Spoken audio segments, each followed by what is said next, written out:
Hey, everybody. Welcome to this week's episode of Powerhouse Fence Show. Last week we talked about excellence, and this week we're going to talk about integrity. So we'll tie a few pieces of this back into the episode about excellence. But if you missed it, don't worry. This one will still be beneficial.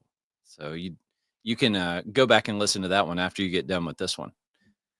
So yeah, how do you maintain your integrity, right? What is integrity? And how can you damage it, right? Does it help us? Does it help us sell jobs? Does it just help us sleep at night? Like what's the purpose of it? So with that, we'll recognize some folks here, right? So the show's presented by Memphis Fence Company, MFC Manufacturing, and Simpalo. And we have a couple of partners with our show, the Thornton Fence Consulting Group. Yeah. So if you're looking to bring on a consultant or a coach this year, I definitely suggest reaching out to Tony and talking to him and just kind of feeling out, what are your goals? Can he help you? That type of stuff. And I would imagine that he can help you. So, like I said, I definitely reach out to him. He also has on his website, there's a new AI chat bot called Fence GPT. So it has a lot of Tony's time and energy and his team's time and energy into it. And it's built specifically for the fence industry. You get a like 7-day free trial, I think. So if you're curious about that, go check it out. There is a link to his website in our description. And now, for the first time ever, we have another partner. We have, wait, let me point, Fence News. Yeah.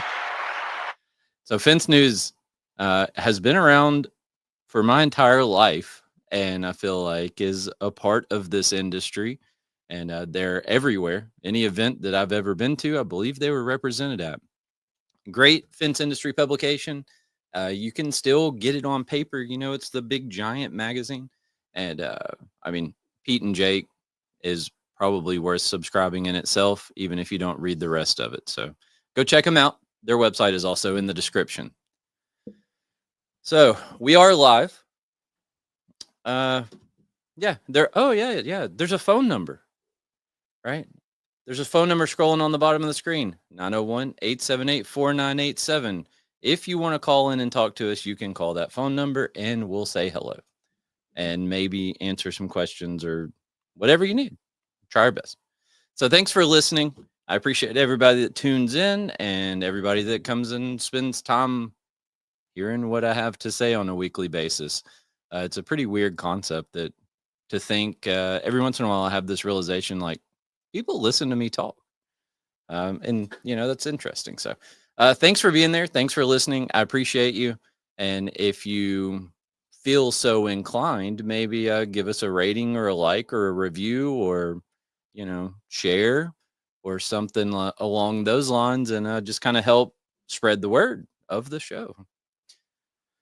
So also, if you want to hear us talk about any specific topics or if you want to be on the show or someone else you would like us to have on the show, then just let us know and we'll do our best to make any of those things happen as well. We are attending Fence Tech 2025. There's a lot of information on the fence industry podcasts, including the fence industry podcast. They've had, several guests on there talking about the kickoff party and talking about the education and various aspects of Fence Tech that's right around the corner. We'll be there. We have a ton of boxes in our office right now that are all stuff that we're going to give away to anyone who comes by and says, hey, we'll probably be trying to give that away to everyone so we don't have to bring it back. So it's right around the corner. It's going to be awesome. I'm excited about it. Ilaria, are you excited?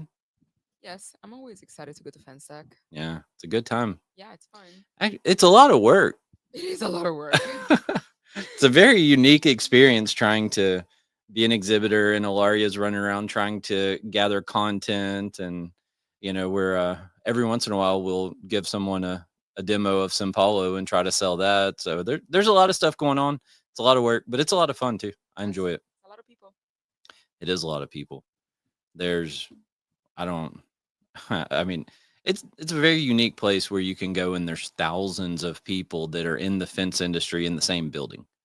So pretty unique experience. If you've never been, you definitely should go check it out. I don't know if you can, if you can't make it in 2025, go next year. But it's definitely worth going. All right. So what do you say we get into this integrity stuff? Let's go. One of these days we're gonna put a camera over there facing you One day. one day. So integrity. The definition according to Cambridge is, well, as with most of these words that we've kind of talked about, there's multiple definitions, but the one that I just picked one this time. I'm doing good. And I'm going to focus on, I'm going to try my best to focus on one. So the definition is the quality of being honest and having strong moral principles that you refuse to change. So strong moral principles that you refuse to change, not you rarely change or not you're unlikely to change, but you refuse to change. I kind of get into this, right? It's fun for me to dig into these words and kind of look through different definitions and really just kind of sit and think about the words, right? I enjoy it. So hopefully someone else out there enjoys it and gets some benefit out of it as well. So I also thought integrity might just be doing the right thing when nobody's looking and you don't think anybody's going to find out. Right. So you're sitting in your office, you're bidding a job, you've got all your stuff together, and then you got that little temptation, right? Of like, oh, I don't know, that's too cheap. Let me just add 10 grand to this job or whatever. Right. I mean, stuff like that goes on. Um, and I don't know, maybe that's not to be offensive to anyone out there. Right. So if you do that, then you're not alone, right? But so it's all about your values, your principles, and what you do to uphold them on a daily basis. So as you're sitting and making a decision about anything with your business, ask yourself this. So what if my customer, my vendor, my employee, my team member, whatever it is, what if they were sitting here and they had access to all of this information and I had to explain to them the decision that I'm making? Would you be able to explain that and justify the decision that you made? My father-in-law, he uses this phrase. He calls it like the red face test or something like that. So basically, if you had to explain this to somebody, would you be able to explain it to them without your face turning red?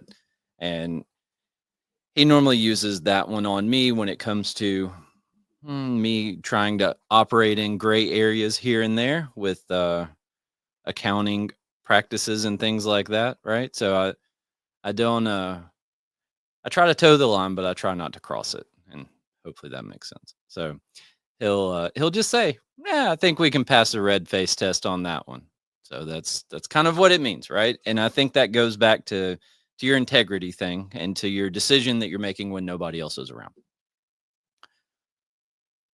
You know, I enjoy these historic references, right? And I like to basically retell the stories of things that happened in history. And so this week, we all have the absolute privilege of learning a little bit of something about George Washington. So at the end of the Revolutionary War, George Washington had all the power, right? He's led the Continental Army to victory. And there was a lot of people that thought he would become a dictator or a king or some sort of ruler over the United States just because of the position that he was in, leading the army and leading the nation to victory. And he voluntarily resigned in 1783.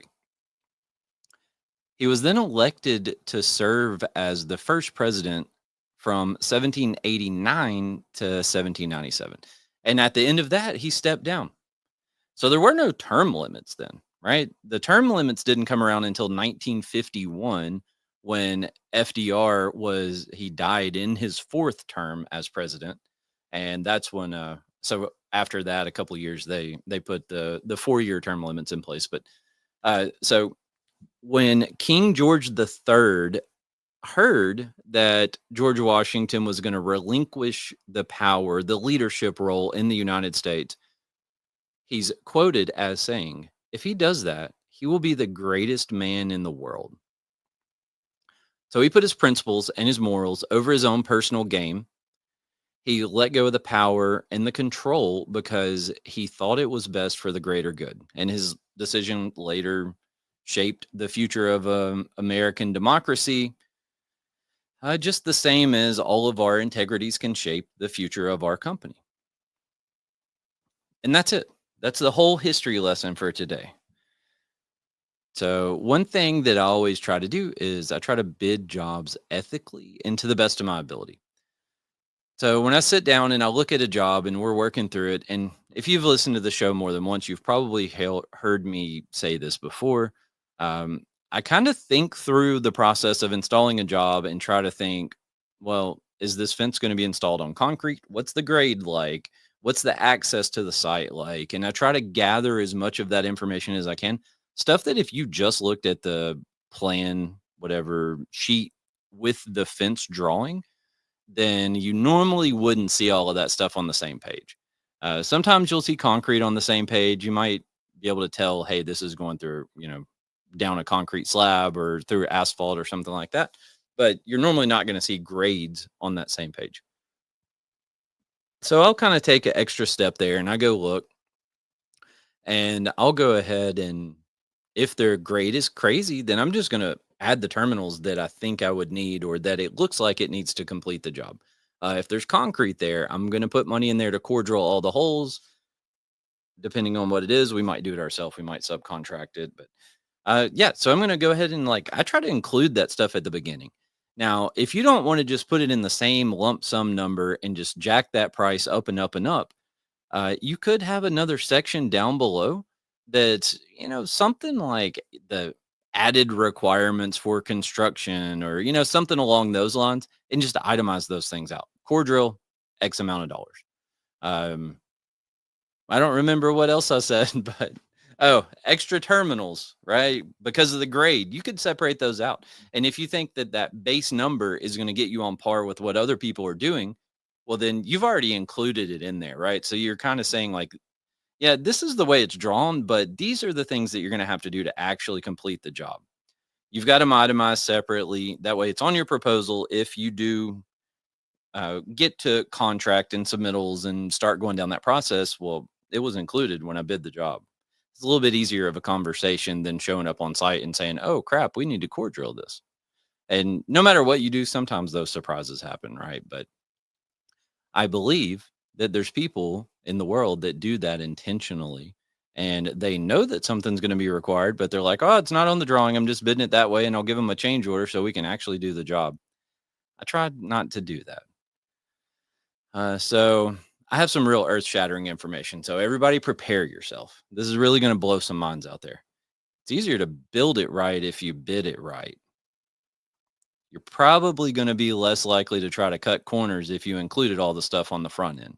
If you get on a job and you're like, man, I didn't even charge them for none of this stuff, then you're probably a little bit more likely to try to cut some corners, right? So I had this customer call me yesterday, and we had installed this crash resistant gate. I call it crash resistant because it's not tested. It's not certified. I sat down and opened AutoCAD and I designed the gate, sourced all the parts, had a bunch of stuff machined, all of that, and we built some gates. And they have yet to ever be hit. Everybody that pulls up there, they could just get out of the car and they look at the gate and they get back in the car and leave, or truck or box van or whatever it is. Nobody's even tried it yet. So again, they're not tested or rated or anything, so I just call them crash resistant. Zach and I talked about that, man, a while ago. I don't remember when, but I think we kind of nerded out on an episode a little bit about the fabrication process and stuff like that for the gates. So we built them and we installed them. Well, this customer wanted to put a gate across another opening, and they opted to go with an aluminum slide gate. And they're like, I'm not putting all that money in this other gate opening, da da da da da. Well, that joker was there for about a week and a half and it got smoked. Like it got wrapped all the way around the gate post and they had to cut it off and all. I mean, it got destroyed. So when the customer calls me, they're like, "Hey, you just did this other gate for me 2 weeks ago, man. I got so much money in this thing. I've spent all this money on fence and gates and all this stuff. Like, can you hook me up? Can you give me a deal?" And I was like, "Look, tell you what, I bid every job and I put the material and the labor and anything else that it's going to take to do that job. And I have our standard margins that I use depending on what type of job it is. And when I get to the number at the end, that's the price." I was like, "I'm not going to play that game where, I just feel like charging you more. So I do. And I'm not going to just say, oh, I feel like charging you less and I'm going to charge you less. Like the numbers are what the numbers are." And he's like, "Oh, okay. Yeah. Yeah. I understand that, And I mean, it wasn't like it was a bad conversation to have or anything. And it wasn't hostile. Right. I mean, and it never hurts to ask. So that's a good, that's a good topic for a show, Ilaria. Never hurts to ask. Yeah. So anyway, we're working through that process, getting them quoted, and going back with the other type of gate, the crash resistant gate. But another thing that they asked was, uh, I'm not even going to tell you the details, but like I just wasn't comfortable with the request that was made, and I just said no, I'm not going to do that. I'm sorry. I understand your reasoning and I understand your logic behind wanting to do it, but I'm not going to be a part of it. So you do what you want, but I'm out. So again, I possibly risked financial gain by doing one of these gates they're not cheap, by maintaining my integrity, I guess. And I don't know. I'm not trying to like sit here and say that I'm a super moral person or anything like that. I'm just kind of sharing some examples, right, as I go through here. So I definitely make mistakes. I screw stuff up, and there will be some evidence of that here in a little bit. So just hang in there. Uh, so what's the cost of getting caught? Right. So if you do something that kind of is a little bit immoral or, you know, jeopardizes your integrity and you get caught, what's the cost of that? Right? You can benefit short term by doing something, but I mean, what's the long-term repercussions if you do get caught? So once you lost the credibility with that specific person, whoever it is, customer, vendor, team member, whatever, I don't, are you ever going to get it back? Right? Like a lot of people might just leave. Be like, "No, I can't believe you did that. I'm not going to be a part of this anymore. I'm out." And word travels fast, right? So how many people would your customer tell? That's one thing. Vendors, I think you would have a lot higher likelihood of vendors talking to one another and talking about whatever it is that happened. So back some years ago, when I was young and dumb, and I like to do stupid stuff, and I did some things at some events here locally that I'm not going to talk about, and I'm not proud of. Okay. And every time that this crap would happen, whatever these things were that I was doing, so this people in this office would know before I got to work the next day. Right. And so I'd walk in the door and immediately people would be like, "I heard what you did last night." And I'm like, "Oh gosh, yeah, yeah, I know." So word travels fast in local fence, in the local fence industry, right? Word gets around. So I think it's important to set clear standards for yourself and for your team. And that's everything from installing a fence to how you handle your interactions with a customer, an employee, vendor, peers, any of that kind of stuff, right? So set the standards for yourself and set the standards for your team. So you're not exempt. if you're the owner or you're the general manager, operations manager, anything like that, like you're not exempt from all of this stuff, right? I'm not exempt from it. So when when I go and talk to people about, hey, I want you to deliver excellence when you're having this interaction with the customer. Well, I need to do the same thing, right? One, I would be setting a terrible example if I didn't, but it would also like I'm not exempt, and I acknowledge that I'm a part of this same organization. And so I try to hold myself to the same standards, not always successfully 100%. I'm terrible at doing a lot of things, and I rely on other people. In fact, today I had to have someone come sit in my office with me and go over a contract. And that way I would actually get it done because had been sitting there for longer than it should have been. And I was like, hey, can you just come sit down with me and go through this thing with me and make me sign this contract? And so, like I said, I'm terrible at a lot of things, and that's an example of one. So standards again, how you install your fence. How deep do your posts go in the ground? What do you expect the interaction to be like with a customer when they pick up the phone, when your salespeople are out there on site, when your crews are on site, when you're trying to collect money from the customer, when they haven't paid you, whatever the situation is? How do you expect that to go? And then hold people accountable. So don't let the same as you wouldn't want yourself to sacrifice integrity for your personal gains, don't let people in your organization do it either. Obvious things here are theft. So people stealing tools, material, equipment, and time. I believe that someone sitting around playing on their phone for 4 hours out of the day, they're stealing time. And I've had a few people steal, well, not time, because unfortunately, I think that's a part of it, right? People are not going to work 100% of the time. So, I mean, you got to like balance that, right? How big of a stickler are you going to be? Nobody's putting in 100% effort 100% of the time, just being realistic. So I've had a few people steal from within the organization. I had one person collecting cash payments from customers. I had another person spending company money on their own personal things. I've had people put tires on their own car on our account, people using like our FedEx account, shipping stuff. I mean, multiple times. Every single time it resulted in some sort of policy change, company restructuring, process change, something like that. And so now the person who pays the bills doesn't spend the money. Right. So when I put a person in a position of, all right, your job, you handle AP.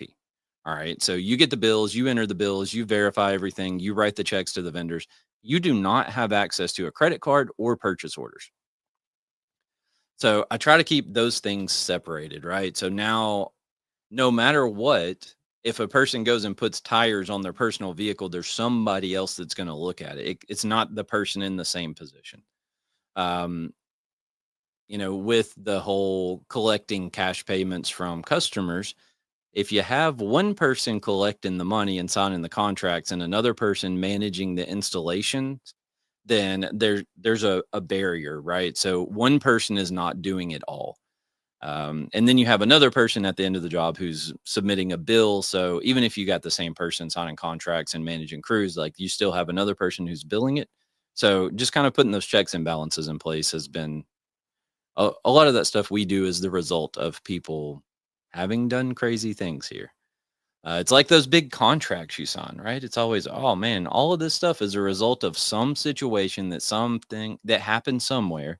And then some lawyer said, okay, well, let's add this section to that contract and that'll prevent that situation again. Also, try to surround yourself with people who are going to hold you accountable. And when they do, you've got to let them hold you accountable. Right. So if they call you out, I mean, you can't get mad at them and, storm out of the room or throw something against the wall or whatever that is. Like, you got to understand that you put them in a position and, they have a role of holding you responsible and are holding you accountable. And if they're doing it, then they're doing it. So obviously, hold yourself accountable. That's not anything super earth shattering. We've already touched on that a few times. So, a good leader with integrity will build trust within their team, with their vendors, and with their clients. Okay. So, we talked last week about excellence. And I don't know what's going to happen because I'm talking about integrity this week. Who knows? But we talked about excellence last week. And then 1 or 2 days later, an installer sends me a picture of the finish on a fence that we were installing. And I said, oh no, that's not good enough.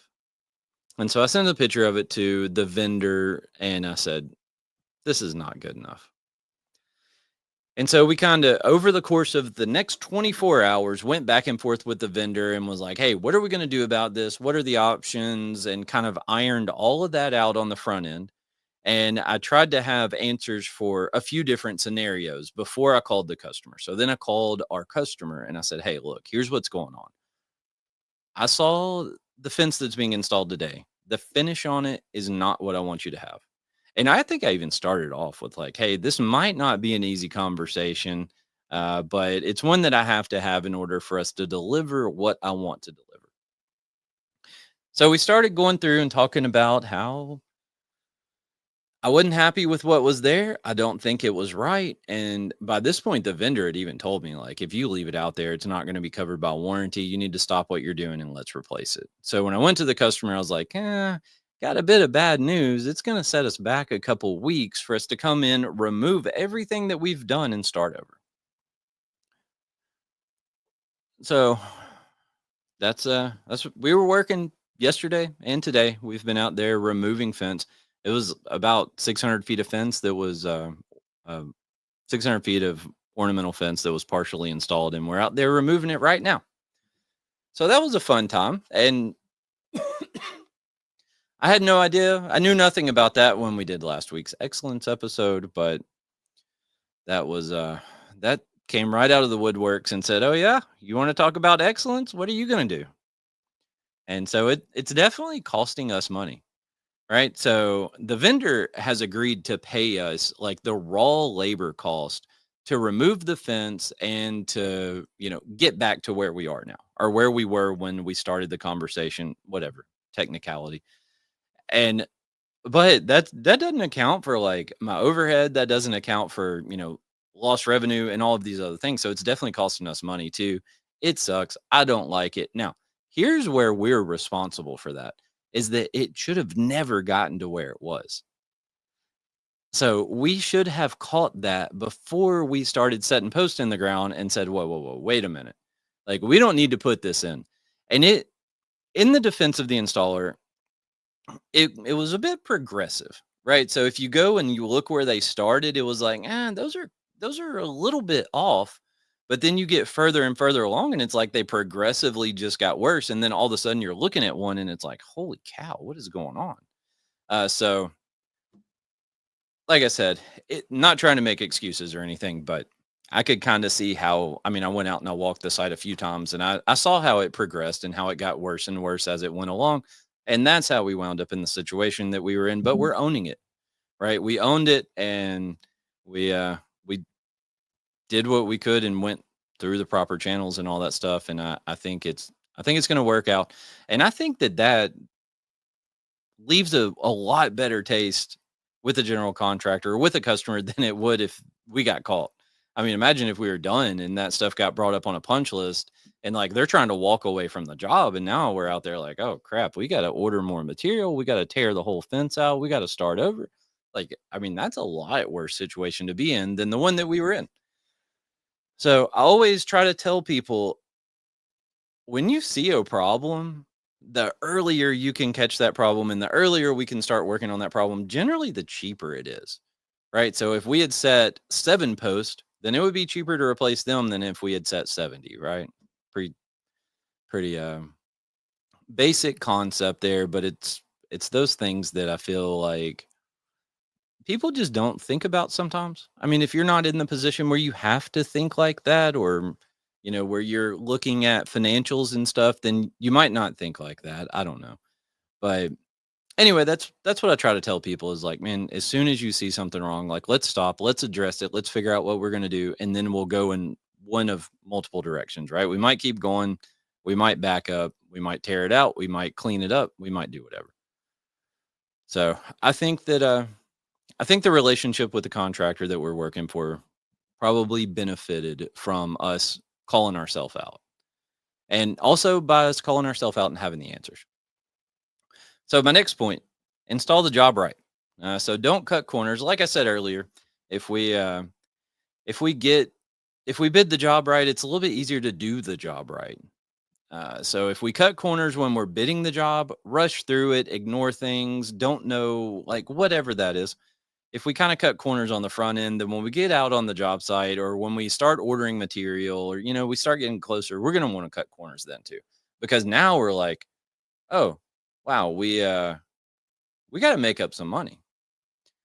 So just try to you know, if we try to do it right on the front end, then it'll work out for us on the back end, hopefully. So you ever been on one of these jobs? Because I have, right? I've personally done this myself. I've been on a job and I've been like, oh man, I'm 99% done. And I have this one thing I need to do. And I don't exactly have the right board, the right fastener, the right hinge, the right bolt, the right screw, whatever that is. But if I use this other one, well, it'll be all right, right? It'll be good enough. It'll hold it up. And sometimes that works out, okay? I'm just gonna tell you, sometimes it works out.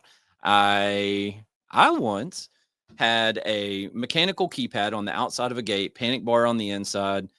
We were like retrofitting some super old gates. The customer was really adamant that we not replace the gates because I mean these things were like from 1880 or like they were really old. And so I get it, right? We could build another one today that looked the exact same, but that's neither here nor there. So they were super adamant about keeping these old gates. So we went through, we had to modify them a little bit to accept the self closers and to accept the panic bar and or the mechanical ingress and all that stuff. So I do this whole thing, and the panic bar and the mechanical keypad were not from the same manufacturer.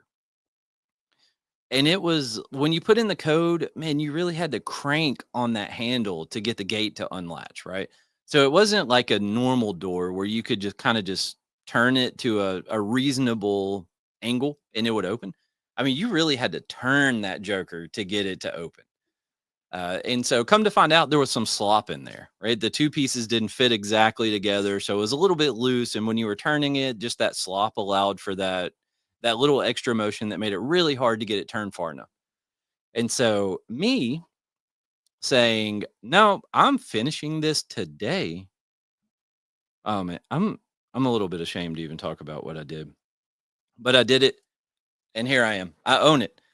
So I took a zip tie and I cut, I don't know, about a half-inch long piece of a zip tie and I just crammed it into that loose spot that was inside of this lock.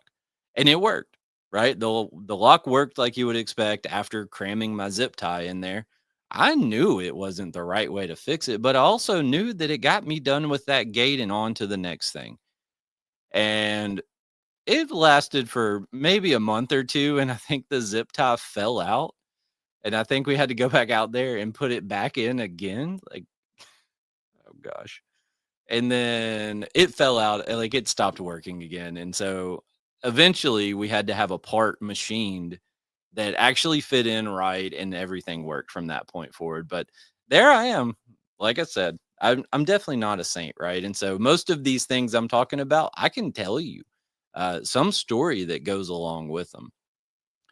And so, yeah, that one, we got a few callbacks and we got I don't know. I don't know that we quite got chewed out, but got in a little trouble over it. But we went out, we fixed it, we made it right in the end. But I did cut corners to get the job done, and got busted. So yeah, I've done. I thought of another job too, that was a vinyl job, a privacy vinyl job that I did something on where I don't exactly know the right way that it should have been done, to be honest with you. The way that I did it, I was kind of iffy about. I was like, maybe it's okay. And that one, I told the customer, I was like, hey, if you have any problems out of this thing, just let us know. Right? It's there. I was like, the way that it's installed is maybe a little wonky, but if it works, it is working right now. It's serving the purpose it's intended to serve. But if you do have any problems, let us know and we'll try to come up with another plan. Never heard anything on that one, so I guess the way that I did it still working out. But sometimes it's not really a matter of trying to cut corners, right? Sometimes it's just a matter of, and this is the best thing that I can come up with. And there's a lot of ingenuity that has to go on out there. Most of you listening probably know what I'm talking about. So, yeah, that's pretty much it. That's what I have, Ilaria. That was pretty good. Yeah, Yeah. I even man, all those confessions. I don't know if I can come back next week now. Might be too ashamed of myself. I'm just kidding. So, in closing, nothing happened, right? I didn't hear any stories about anybody. I haven't seen anything that made me think, oh, we need to talk about integrity. Actually, Alyssa suggested it, right? She did, yeah. Yeah. So my wife Alyssa is the one who actually suggested the topic of integrity, and so I was like, huh. And I started playing around with it, and I was like, okay, yeah, we can work with this. So, not trying to call anybody out or anything crazy like that, but I don't know why I feel the need to defend myself sometimes either. So, anyway, short episode today. Thanks everyone for listening. Thanks for tuning in. Definitely hope to see you at FenceTech. If you listen and you're going to fix FenceTech, feel free to swing by. We'll hook you up with some kind of giveaway, something in our booth if you're interested in that kind of thing. If not, it's always cool to meet people that listen and just say, hey, that's it. So we'll see you next week. See ya.